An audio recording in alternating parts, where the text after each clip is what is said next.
Dad passed the family business to my lazy brother instead of me. A month later, he nearly jeopardized a customer with allergies, and now Dad is begging me to come back and clean up the mess. Just over a month ago, I, 28F, threw a retirement party for my dad, who had been the manager of our family restaurant for nearly his entire life. At almost 62, he announced that he was too tired to continue and wanted the business to go to the next generation. Foolishly, I assumed he meant me.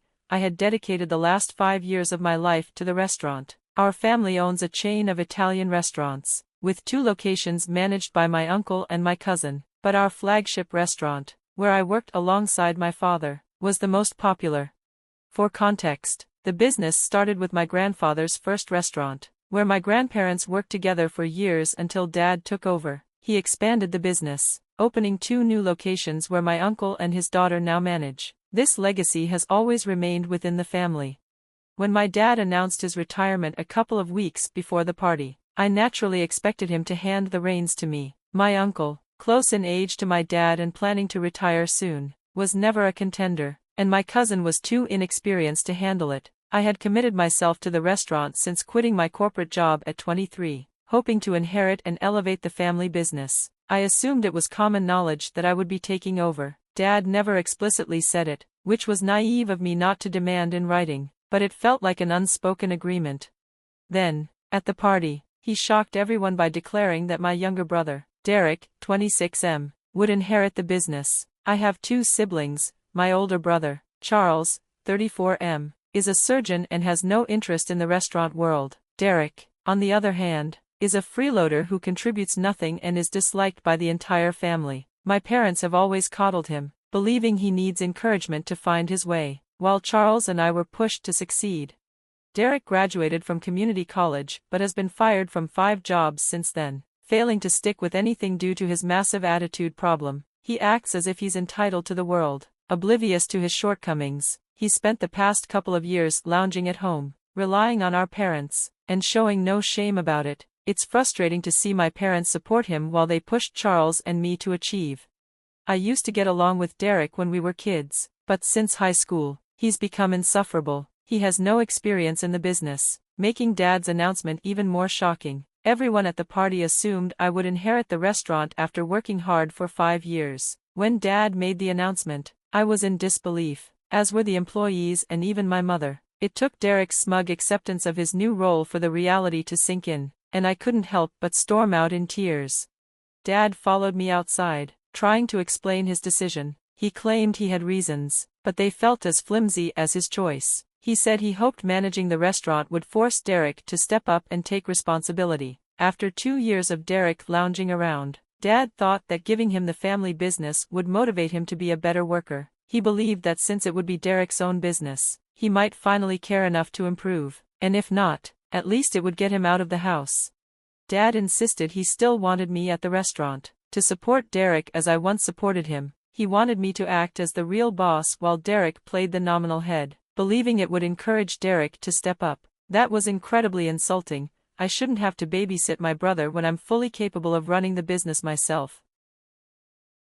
I am my own person, and I've worked too hard to watch my dad give my position away to Derek. Even after his explanation, I was still furious. I told him he could either retract his decision and give me the job he had just handed to my brother, or he would lose me forever. It was an ultimatum, and it led to a heated argument. Dad accused me of being unreasonable and selfish, saying I wasn't considering Derek's future. I fired back that he wasn't considering mine. After that fight, I cut him off. I had nothing left to say to him since he refused to right the wrong he had done by passing the business to someone who didn't deserve it. I felt insulted and decided I wouldn't return to the restaurant again. The day after the retirement party was my last day there, and now, a month later, I still hadn't stepped foot in that place. I've kept in touch with my mom and Charles, but I don't ask about the restaurant, and they respect that boundary. They know it's a sore subject for me, and I'm grateful they don't pry. Until a few days ago, I was completely in the dark about how things were going at the restaurant. I had stopped talking to Dad after our fight, and I didn't communicate with Derek anyway, so I was left in silence. After quitting, I started applying for other jobs. Thankfully, I had savings to fall back on, and I planned to go on a trip next week, though I was starting to reconsider because I might need to return to the restaurant. Derek had messed up in a colossal way, just as I had predicted. My dad thought letting him manage without supervision would instill confidence, but it backfired spectacularly. Not only did Derek make a series of irresponsible financial decisions, but he also cut corners by skimping on ingredients. We cater to vegans and maintain strict separation of vegan and non-vegan products for ethical reasons. Derek had shut down our vegan area to save space and started using non-vegan products in vegan dishes to cut costs. It was only a matter of time before he got caught. A few days ago, that moment arrived. A customer ordered a milk-based dessert and specifically requested soy milk instead of regular dairy. Under normal circumstances, one of our experienced employees would have made the right choice, but Derek had hired a new, inexperienced worker and instructed him to report anyone who didn't follow his orders. That new employee ignored the customer's request and used regular dairy milk, resulting in a severe allergic reaction. Now, the customer was threatening to sue the restaurant. I learned all of this when Dad called me the evening of the incident, clearly panicking. He told me he had fired Derek immediately, having realized the extent of his incompetence, and he wanted me to come back. It felt surreal that now he needed me after what had happened. Still hurt from the past month, I couldn't help but find a sense of humor in their predicament. I told Dad I wouldn't return under any circumstances unless he publicly apologized for how he'd treated me at the retirement party. I wanted him to announce Derek's firing, acknowledge his mistakes, and give me the position I had rightfully earned. I didn't think my request was unreasonable, given how deeply hurt I had been. My mom thought it was excessive, and Dad insisted he wouldn't do it, claiming that the business belonged to me just as much as it did to him. He acknowledged his mistake but called my demand insane and humiliating. Update 1. Hey, I want to start by thanking everyone who took the time to comment on my original post and offer advice and support. It means a lot to me that you care about this situation, so thank you. After taking a few days to think things over, I've decided to return to the business. It wasn't an easy choice, as it meant setting aside my pride, but I've dedicated 5 years of my life to that restaurant. No matter what, I want to be the one to take it forward. I can't stand the idea of the business shutting down, especially knowing my dad won't be around forever, and Charles has no interest in taking over. Derek is clearly incapable, so it has to be me. I've spoken to my uncle and cousin, and they believe I should come back. It's rightfully mine. I know it would be easier to hold on to my grievances, but I love that restaurant and don't want to watch it fail. Honestly, I would have liked a public apology from Dad, but I don't want to create a spectacle or gloat over being right about Derek. The success of the restaurant means more to me than seeking vindication. I've decided to pick my battles and let the past go for the greater good. This morning, I had a very formal and civil conversation with Dad about my return. We've decided to put our past differences aside for now. Our immediate priority is handling the current crisis. We've arranged a meeting with our lawyers and the dissatisfied customer involved in the incident to negotiate a settlement out of court. She's been vocal about her experience on social media, and while we've been fortunate that it hasn't gained much traction yet, we need to address this before it escalates. Update 2. Yesterday, I met my father in person for the first time in a while. We gathered before our meeting with the customer to discuss everything with our lawyer one last time. It felt strange to see him after so long. I didn't realize how much I missed him until our reunion. We didn't talk much, as our lawyer did most of the talking, but I could sense there were unresolved issues we needed to address eventually. Dad still hasn't properly apologized or mentioned the incident from a month ago, but the atmosphere was civil, which I was grateful for. After our meeting, Dad invited me to come home to see my mom, but I had to decline as I had a prior engagement at a friend's engagement party. Out of curiosity, I asked if Derek would be home, and Dad confirmed he wouldn't be.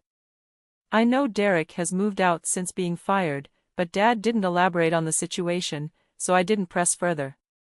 I later spoke with Charles, who mentioned he knew Derek had moved out shortly after his firing, but he wasn't sure if it was a mutual decision or something my parents asked him to do. I plan to talk to Dad about this later to get clarity. The meeting with the customer went surprisingly well, given the serious nature of the incident. She seemed reasonable and explained that her frustration stemmed from the manager insisting she was at fault for not specifying her dairy allergy, rather than acknowledging the mistake. This blame shifting had upset her, and we quickly realized how irresponsible Derek had been throughout this ordeal. The waiter who took her order had sided with Derek, likely out of fear for his job. I understand his position. People often protect their livelihoods, even if it means covering for their employers.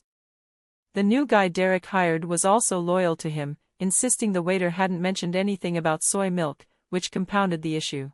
During the meeting, we assured the customer that Derek had been fired, and moving forward, we would ensure such incidents wouldn't happen again. Thankfully, we reached a settlement, and she agreed to remove her posts in exchange. While we took a financial hit, it was a relief to clean up the mess Derek had created. Update 3. Hi. It's been a month since I rejoined the restaurant, and I've never been happier. It took me some time to realize just how miserable I had been away from this place. Despite our past conflicts, I love it here and want to elevate the business. As for my relationship with my father, we're making significant progress. I've been in touch with my parents, and we've collectively decided to spend more time together as a family. A couple of weeks ago, I spoke with my dad, and he expressed his and my mom's regret for how they had treated me and Charles. They admitted they had viewed me as the weak link and had tried to boost Derek's confidence, which ultimately backfired, inflating his ego without encouraging him to work on himself. After my dad fired him, Derek's pride was hurt, and he chose to move out. My dad managed to find out that Derek is now living with a friend and working at a local video game store, which is a step in the right direction for him. As for my family, we now have weekly dinners, and Derek has been invited multiple times, but he hasn't responded. That's his choice, and I'm okay with it. I wish him the best but have no desire to reconnect. Spending time with my family has been wonderful, and my father and I are finally returning to a normal relationship. Life has been great lately, and I have no complaints. I'm back doing what I love, building something meaningful, and I'm on good terms with my family again. I think that's all anyone needs to be truly happy.